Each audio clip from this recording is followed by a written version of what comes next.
Now, earlier, the body of Mama Lucy made its way to the Consolata shrine through the streets of Nairobi. From the Lee Funeral Home, members of the public had lined up to say goodbye to Lucy, a first lady for Kenya for 10 years. Here are some scenes exclusively captured by KTN.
Indeed, great exclusive pictures there that our crew managed to get to enable the entire country participate in the send-off of Mama Lucy Kibaki. Now, our reporter Michelle Ngele has been following this from the start and is at the Consolata shrine, where we go direct to her to give us the latest and the highlights of this requiem mass. Michelle.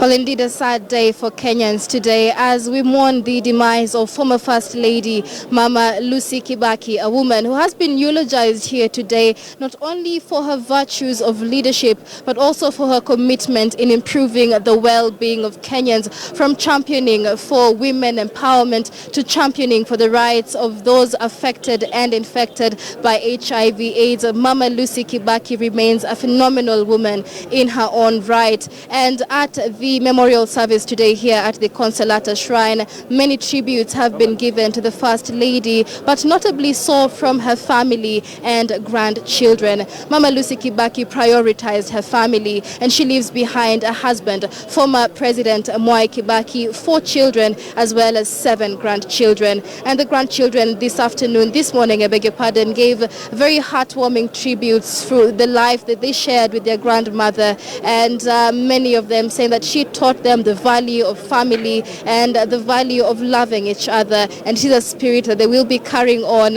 in their lives. Remember, the former First Lady gave up work as soon as she got married to take care of her 4 children, and she was devoted to her husband, former President Mwai Kibaki, all through his political career that spans about 60 years, from ascending to descending from the vice presidency and finally clinching the presidency back in 2002.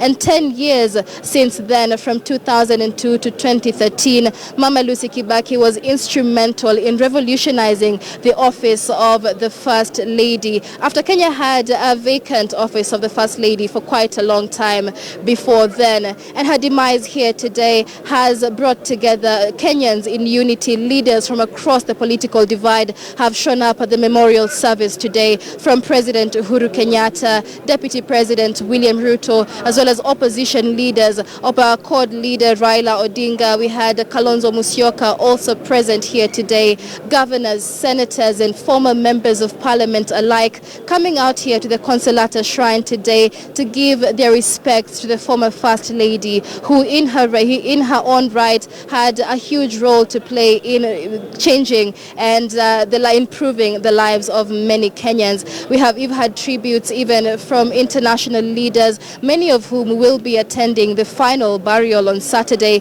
which will be taking place at Othaya. And as we speak right now, many dignitaries are just now leaving the Consolata shrine for former President Mwai Kibaki's home in Mudavadi, while the casket will be going back to the Lee Funeral Home up until Saturday, when the family will be headed to Othaya for the final burial rites. And the information we get now is that Chiromo Road, as the convoy leaves the Consolata shrine, will come to a standstill for about 15 to 20 minutes to allow the dignitaries as well as the family, the Kibaki family, to make their way out of the Consolata shrine. We'll be bringing you so much more on this as we speak to many political leaders just to hear what they have to say about the death of the former First Lady. Kenya has received tributes even from London, where the First Lady had gone to hospital at the Bupa Cromwell Hospital,